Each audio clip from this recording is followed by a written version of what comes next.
kalian itu mulai mengenal yang namanya lawan jenis. Yang cowok udah mulai pengen deket-deket sama yang wanita gitu kan. Yang wanita juga gitu sebaliknya. Tetapi ada juga yang masih harus bertahan, mempertahankan diri untuk enggak mendekatkan diri kepada lawan jenis. Itu ada juga yang seperti itu. Nah, untuk tema kita pada pagi hari ini, memang ada ketertarikan sendiri saya rasa di usia-usia kalian, di masa-masa kalian, ada banyak remaja yang senang, walaupun mungkin nggak semua ya, walaupun mungkin nggak semua, kalau yang jadi tema atau suatu pembahasan ketika kalian ngumpul dengan teman-teman kalian, itu berkaitan dengan yang namanya CINTA, ya. Itu akan menjadi suatu pembahasan yang sangat menarik, bukan? Bahkan sampai ada istilah yang kita dengar, bahkan mungkin kita sebutkan dan yang nggak asing lagi pada zaman-zaman sekarang ini, yang istilahnya itu berbunyi bucin. Apa sih bucin gitu ya? Ada yang mengatakan bucin itu adalah budak cinta gitu kan. Berarti kalau udah dikatakan budak itu konotasinya itu yang dipandang orang seperti apa ya? Berlebihan mungkin kalau dalam konteks kita sekarang ini, berlebihan sampai diperbudak oleh yang namanya cinta. Nah, tanpa kita sadari istilah-istilah semacam ini, itu adalah yang dunia sajikan kepada kita pada saat ini. Lalu bagaimana kita sebagai remaja Kristen menanggapi atau menyikapi bucin yang seperti ini? Bagaimana kita harus bersikap? Nah, di sini contoh akan berbagi sedikit hal. Kalau bucinnya dunia, itu adalah budak cinta gitu ya. Kita diperbudak oleh cinta itu sendiri, oleh perasaan yang berlebihan itu sendiri. Nah, tapi bucinnya kita sebagai remaja Kristen itu bukan bucin budak cinta, tetapi bukti cinta. Menarik nggak? Bucin yang cinta, tapi kita sebagai remaja Kristen, bucinnya itu adalah bukti cinta. Tapi bukan cinta, bukti cinta yang apa ya, yang seperti dunia sajikan atau nggak ada bedanya dengan dunia ini. Bukan, tetapi kita akan bahas lebih jauh. Nah, untuk pembahasan ini, renungan kita pada pagi hari ini, contoh mengambil dari satu firman Tuhan yang terambil dalam 2 Timotius 2 ayat 22. Sebelum contoh baca, ada pertanyaan yang akan mengiring firman Tuhan ini. Pertanyaannya demikian, orang bagaimanakah yang seharusnya menjadi pacar kalian? Orang yang bagaimanakah yang seharusnya menjadi pasangan kita? Teman cinta kita itu tadi. Di dalam 2 Timotius 2 pasal 2 ayat 22 ini menjawab seperti ini. Sebab itu jauhilah nafsu orang muda, kejarlah keadilan, kesetiaan, kasih dan damai bersama-sama dengan mereka yang berseru kepada Tuhan dengan hati yang murni. Nah, kita coba sedikit cari tahu dulu nih. Kalau ngomongin soal cinta, itu pasti ada kaitannya dengan yang namanya pacaran, ya kan? Yang namanya cinta, yang namanya fall in love itu ada kaitannya dengan pacaran. Nah, kalau di KBBI, jika teman-teman lihat di situ, apa sih definisi pacaran gitu? Mungkin ada yang kepo gitu sampai buka KBBI dan cari tahu apa itu sih pacaran gitu. Nah, pacaran kalau di dalam KBBI itu diartikan sebagai sebuah hubungan yang dijalin oleh seorang wanita, seorang perempuan dengan laki-laki. Nah, yang di dalamnya itu ada rasa kasih dan ada rasa sayang satu sama lain, ada rasa cinta. Nah, itulah yang mengaitkan kenapa contoh harus mengambil definisi pacaran itu dulu. Karena ternyata di dalamnya itu ada rasa cinta, ada rasa sayang gitu. Lain halnya dengan berpacaran. Kalau berpacaran itu memiliki arti berkasih-kasihan, bercinta gitu, atau bersuka-sukaan gitu. Itu perasaan gitu ya. Sebagai remaja Kristen, perlu tahu pandangan Alkitab tentang pacaran. Ini dulu yang kita bahas. Memang kalau sepanjang Alkitab kita baca dari Kejadian sampai Wahyu, itu nggak pernah ada yang ditemukan namanya tentang arti kata pacaran. Nggak ada ya. Nggak ada di dalam Alkitab itu kata pacaran. Walaupun beberapa orang menyebut bahwa pacaran itu adalah sebuah proses menuju atau memasuki jenjang pernikahan. Faktanya, Alkitab tidak pernah menuliskan tentang kata pacaran. Namun Alkitab menuliskan sebuah ulasan yang indah tentang persahabatan. Nah, melalui persahabatan, kita bisa mengasihi, kita bisa menyayangi, kita bisa bersahabat lebih dekat antara pria dan wanita. Tidak jarang dari persahabatan, dari keakraban ini muncullah rasa suka, rasa ketertarikan kita terhadap lawan jenis kita. Menyayangi sahabat dengan lawan jenis itu sendiri. Nah, berangkat dari definisi istilah tersebut, pacaran itu selalu dikaitkan dengan hal-hal yang bisa membangkitkan dalam tanda hawa nafsu seperti berciuman, berpelukan, atau bermesra-mesraan itu. Oleh karena itu, Alkitab telah mengingatkan bahwa tubuh adalah bait suci, bait Roh Kudus. Sehingga kita sebagai remaja Kristen itu harus menjaga kekudusan hidup, melakukan hal yang benar dan mulia, dan memikirkan hal yang bijak tentunya. Sebab melalui setiap mata, apa yang kita lihat, itu mengisi pikiran kita, mengisi perasaan kita, dan itu akan kita tunjukkan melalui sikap kita. Itu sangat berpengaruh sekali teman-teman. Nah di dalam Alkitab, Tuhan memang tidak menetapkan secara jelas mengenai hal berpacaran. Akan tetapi firman Tuhan itu memberikan standar, batas-batas hidup yang harus kita lakukan sebagai remaja Kristen yang memiliki identitas Kristus. Yang pertama, kita melihat bahwa kita ini adalah tubuh Kristus. Nah, di sini kita harus melakukan hal yang benar juga. Sebab semua hal yang kita lakukan itu belum tentu semuanya berguna bagi Tuhan. Lalu hidup kudus dan menjaga kekudusan hidup. Dan kita juga harus menjauhi yang namanya percabulan. Lalu setelah kita mengetahui rambut tersebut, berani kita mengambil sikap untuk berperan, untuk jatuh cinta itu, untuk fall in love itu. Nah, pacaran atau jatuh cinta itu bukan masalah boleh atau boleh, tetapi ini berkenaan dengan bagaimana kita bisa melanjutkan hubungan itu tanpa adanya suatu hal yang nantinya mendukakan Tuhan. Kalau bisa, seharusnya kita menjalin fall in itu sendiri. Kita harus di dalamnya itu bisa memuliakan Tuhan. Jadi tidak semena-mena kita mengumbar perasaan kita, mengekspresikan perasaan kita, lalu kita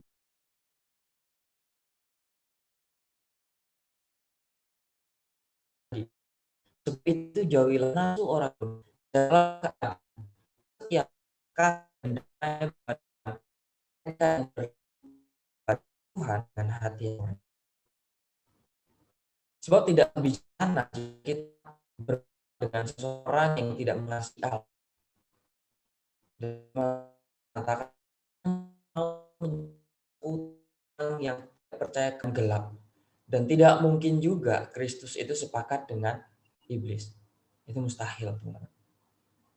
Jangan juga kita menjatuhkan hati kita kepada seseorang yang mengatakan diri sebagai orang Kristen, tapi tidak hidup sebagai orang Kristen. Jangan sampai seperti itu.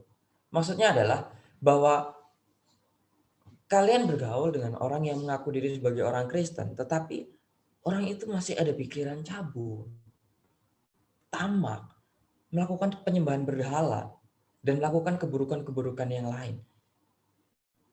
Itu sangat tidak mungkin bisa mendukung kita, bisa mengarahkan kita, pasangan kita, kepada kemuliaan Tuhan itu sendiri.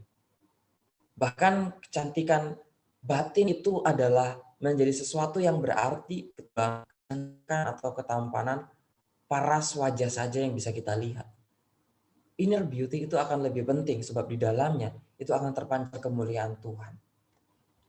Berpacaran dengan orang yang mendorong kita dan mensupport kita untuk mendekatkan diri kepada Tuhan, itu adalah selayaknya yang boleh terjadi di dalam setiap kehidupan kita. Sehingga melalui hal ini kita boleh semakin dekat kepada Tuhan.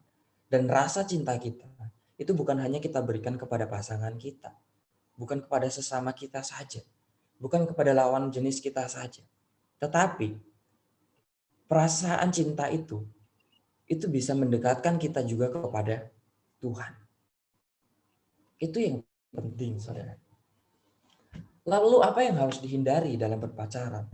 Di dalam firman Tuhan kita bisa melihat, marilah kita hidup dengan sopan, seperti pada siang hari. Jangan dalam pesta, pora, dan bermabuk-mabukan. Jangan dalam percabulan dan hawa nafsu. Jangan dalam perselisihan dan iri hati. Di dalam Roma 13 ayat 13. Berpacaran itu tidak termasuk dalam tanda petik hubungan seks. Berpacaran itu bukan mengarah ke sana. Jatuh hati, jatuh cinta itu tujuannya bukan untuk ke sana. Tapi tujuannya supaya kita bisa mendekatkan diri melalui setiap pasangan-pasangan kita. Melalui setiap lawan jenis yang saat ini sedang dekat dengan kita. Ataupun sedang kita doakan pada saat ini. Nah, itu menjadi suatu hal yang penting yang harus kita perhatikan. Maka butuh cara untuk membangun hubungan dengan Tuhan melalui setiap pasangan atau lawan jenis itu sendiri. Sehingga ketika kita jatuh cinta, ketika kita merasakan fall in love itu sendiri, itu bukan menjadi suatu kesia-siaan. Tetapi itu menjadi suatu cara bagaimana supaya kita lebih dekat kepada Tuhan. Nah, mendekatlah kepada Tuhan dan Dia akan mendekat kepada engkau di dalam Yakobus 4 ayat 8. Sebagai orang Kristen, hanya dengan mendekat kepada Tuhan dan memiliki interaksi yang nyata dengan Tuhan, kita dapat mempertahankan hubungan yang normal dengan Tuhan juga dan memperoleh pekerjaan Roh Kudus di dalam setiap kehidupan kita. Ini seperti halnya dua orang yang saling mencintai itu, yang saling bergaul, yang hanya bisa menjaga hubungan dengan untuk waktu yang lama dengan menjadi yang lebih terbuka satu dengan yang lain. Di dalamnya ada suatu keterbukaan, di dalamnya ada suatu keterpautan, di dalamnya ada suatu hal yang sangat dekat, seperti bagaimana kita dekat dengan Tuhan itu sendiri.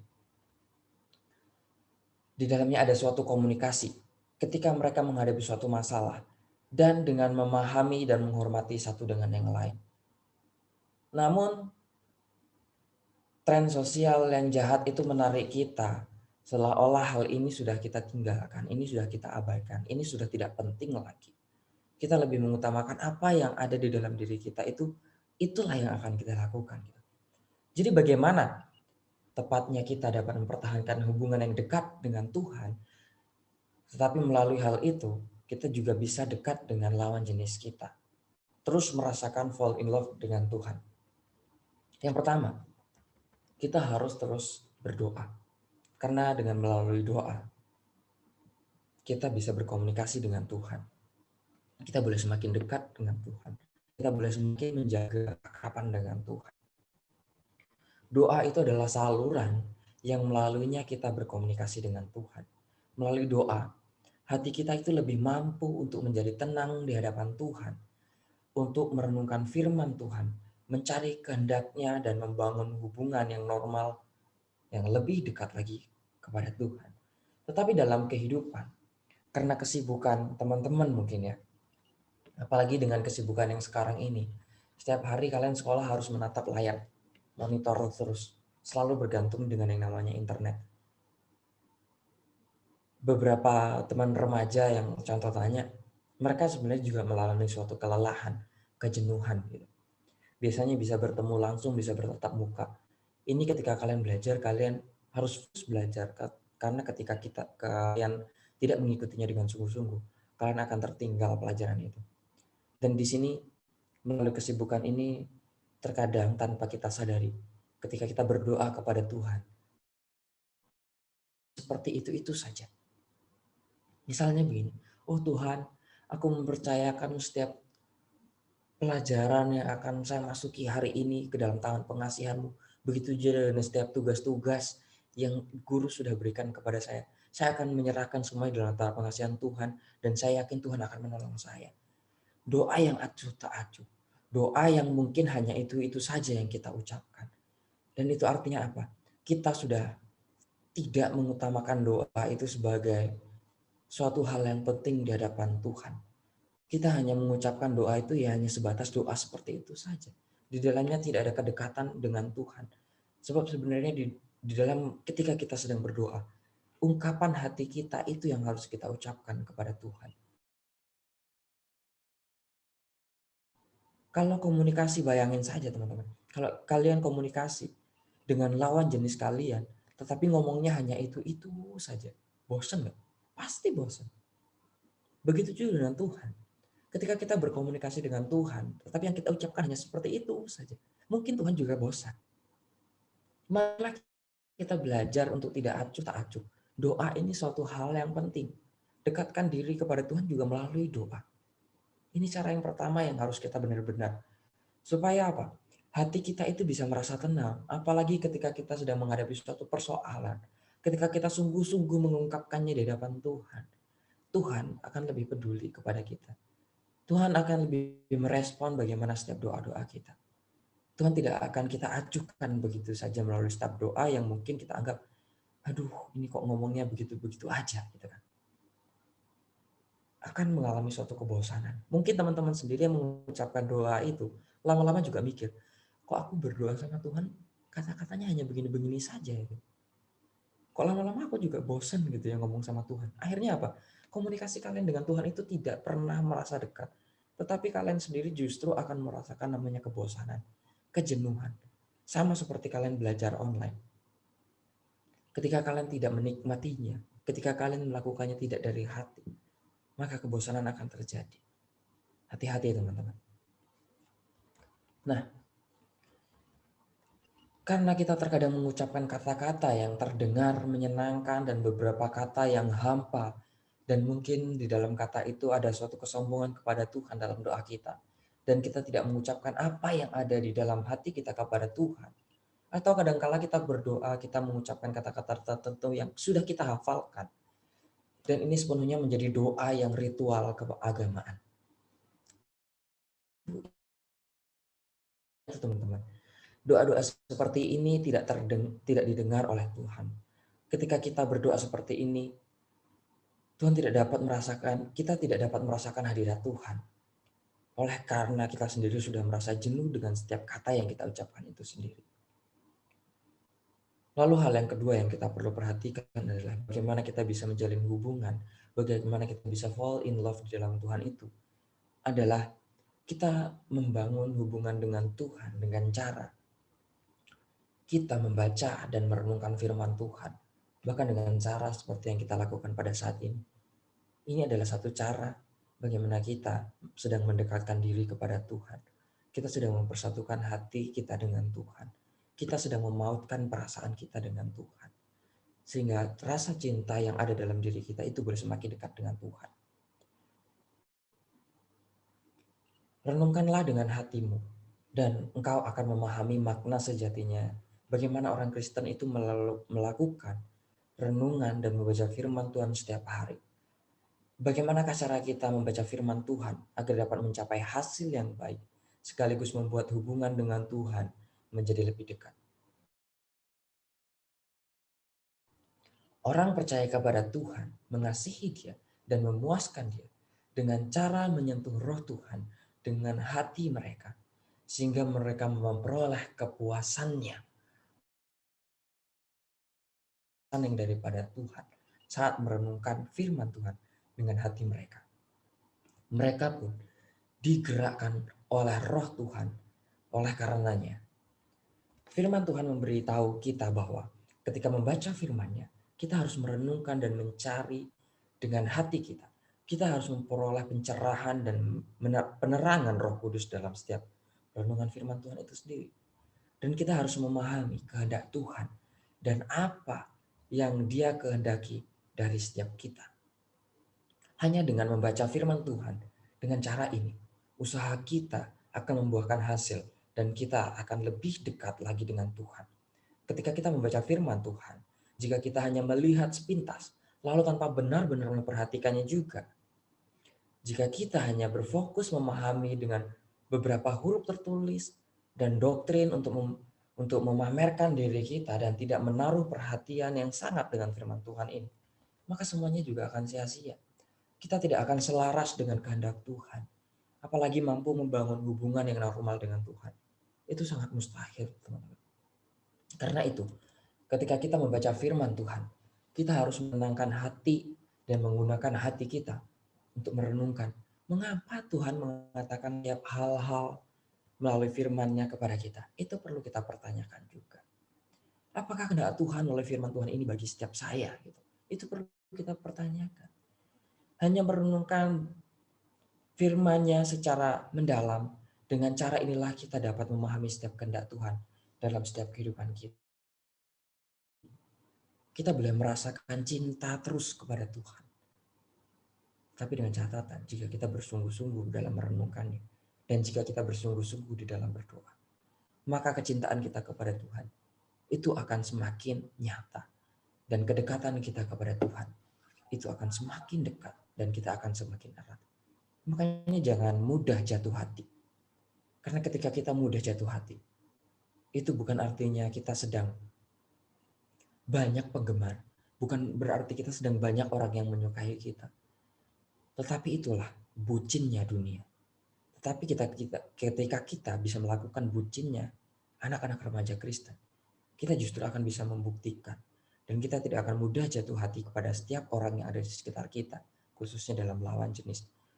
Tetapi kita harus bisa membuktikan bagaimana bukti cinta kita kepada Tuhan. Mari kita buktikan bersama melalui setiap doa, setiap kita merenungkan firman Tuhan.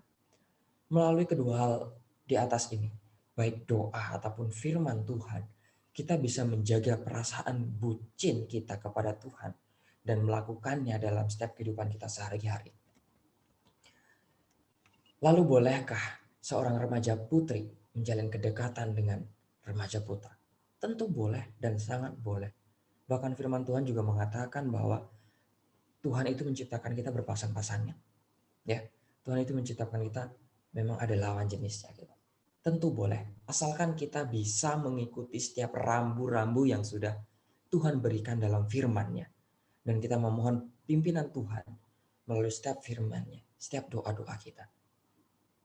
Begitulah dalam setiap kehidupan kita. Inilah saatnya untuk kita, setiap remaja Kristen, kita bangkit dan menjadi generasi-generasi muda yang memiliki karakter Kristus. Generasi yang memiliki integritas dan selektif dalam menjalin sebuah hubungan. Dan satu hal yang utama, biarlah kita menjaga kekudusan hidup kita. Mari kita ubah bucinnya dunia dengan bucinnya anak-anak terang. Bucin yang memperbudak kita terhadap hal-hal duniawi. Hal-hal yang Tuhan tidak suka. Yang menjerumuskan dan mematikan dan berakhir dengan maut. Kita ubah menjadi bukti cinta kita kepada Tuhan dengan cara di dalam 2 Timotius 2 ayat 22 tadi. Sebab itu jauhilah nafsu orang muda, kejarlah keadilan, kesetiaan, kasih dan damai bersama-sama dengan mereka yang berseru kepada Tuhan dengan hati yang murni. Inilah renungan kita pada pagi hari ini. Biarlah melalui renungan ini cinnya Tuhan, kalian bisa membuktikan bagaimana bukti cinta kalian kepada Tuhan melalui setiap lawan jenis kalian. Sehingga falling in love kalian itu boleh menjadi falling in love yang mengarahkan diri kepada Tuhan. Kalian boleh semakin dekat kepada Tuhan melaluinya. Kita bersatu dalam doa. Tuhan Allah Bapa di surga, kami bersyukur, berterima kasih. Kami sungguh merasa terberkati. Bagaimana firman-Mu telah mengarahkan kami. Kami boleh jatuh cinta, tetapi bukan berarti kami boleh mengumbar cinta kami kepada siapa saja. Tapi biarlah kami boleh membuktikan cinta Tuhan dalam setiap kehidupan kami. Entah itu melalui kedekatan kami dengan lawan jenis kami, tetapi itu boleh menjadi suatu hal yang mendorong kami untuk boleh semakin dekat kepada Tuhan. Sehingga semua yang kami lakukan dalam setiap kehidupan kami tidak menjatuhkan perasaan kami kepada dalam perasaan yang salah. Biarlah perasaan cinta ini boleh semakin mendekatkan kami, bagaimana kami boleh semakin cinta juga kepada Tuhan. sehingga dalam setiap kehidupan kami boleh semakin mempermuliakan Tuhan. Dan setiap orang yang belum mengenal Engkau, boleh mengenal Engkau melalui setiap kami. Bagaimana kami memberikan cinta kepada mereka. Seperti itulah Tuhan telah memberikan cintanya kepada setiap kami.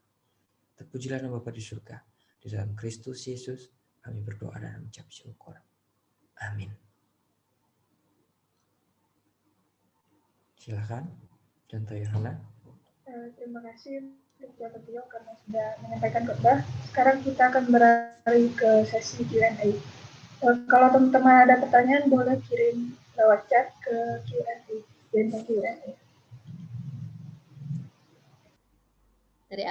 Dari apa yang sudah disampaikan Contoh Tio, kalau misalnya ada yang masih bingung boleh ditanya juga. Silakan langsung kasih pertanyaannya ke Q&A.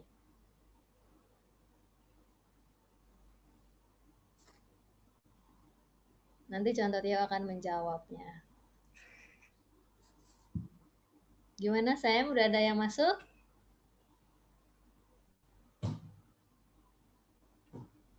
Oke, contoh Ya. dari Eugene Kalista contoh. Contoh, kalau orang pacaran terus putus nggak setia ya, jadi nggak berkenan di hadapan Tuhan ya contoh. Persoalannya dulu, terkadang ada suatu hubungan itu yang memang nggak bisa dilanjutkan, gitu kan? Tapi dengan alasan apa dulu, gitu. Bukan berarti yang mengakhiri hubungan itu tidak baik di hadapan Tuhan, bukan juga. Kalau memang pasangan kita tidak bisa mendekatkan diri kita kepada Tuhan seperti renungan kita pada pagi hari ini, ya berarti itu memang bukan suatu hal yang baik yang bisa kita berikan kepada Tuhan loh. Nah itu, kira-kira seperti itu. Nah putusnya itu karena apa? Apakah memang beda kepercayaan? Sebab dalam firman Tuhan juga mengatakan yang sudah kita renungkan bersama tadi bahwa terang dan gelap itu sesungguhnya tidak akan pernah bisa menyatu. Gimana? Jadi lihat alasan putusnya dulu Contoh ya. Iya, harus dong. Kalau memang putusnya gara-gara pacarnya itu nggak bisa buat dia untuk makin dekat sama Tuhan, ya memang harus diputusin gitu ya. Iya. Kalau malah bikin ketika pacaran malah bikin jadi tambah jauh dari Tuhan, malah melakukan dosa. Nah itu benar. layak untuk jangan dipertahankan gitu guys. Eugene lagi contoh. Dia nanya kalau orang yang bercerai itu gimana contoh? Orang yang bercerai? Iya contoh. Kalau dalam perceraian ini kan kita udah membahas hal yang lebih di atas hubungan lawan jenis, dalam artian itu kan udah jenjang pernikahan ya. Sebenarnya kalau dalam pernikahan Kristen itu kan perceraian tidak diizinkan. Sebab apa yang telah dipersatukan oleh Tuhan itu tidak bisa dipisahkan oleh manusia. Kecuali maut yang memisahkan. Itu kalau kita mau ambil dari firman Tuhan juga gitu kan. Jadi perceraian di dalam kekristenan itu sebenarnya juga tidak diperbolehkan. Oke, contoh. Dari Tece, contoh.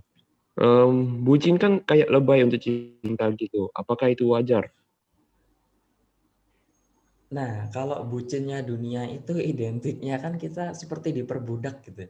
Konotasinya kalau diperbudak itu bukan suatu hal yang baik. Gitu. Berlebihan mengekspresikan perasaannya kepada lawan jenis itu juga tidak baik. Segala sesuatu yang berlebihan itu tidak baik. Makan kekenyangan juga nggak enak kan.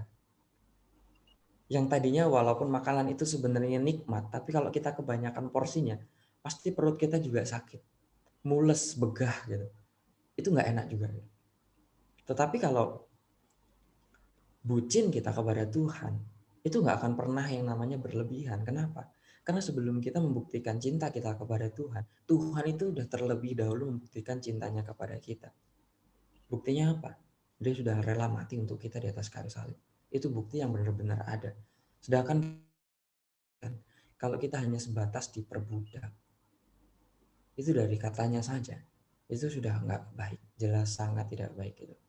Diperbudak cinta. Akhirnya apa? Ketika kita sudah diperbudak seperti hal-hal yang dunia sajikan,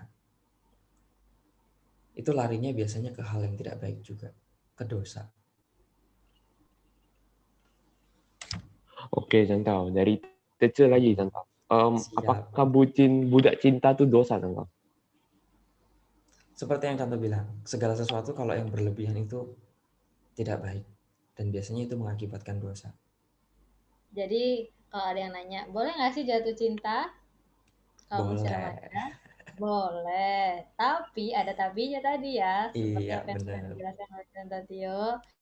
Tapi jangan sampai kita jatuh dalam dosa, jangan sampai mengumbar perasaan tanpa mikirin hidup memuliakan Tuhan, menjaga kekudusan dan lain-lain.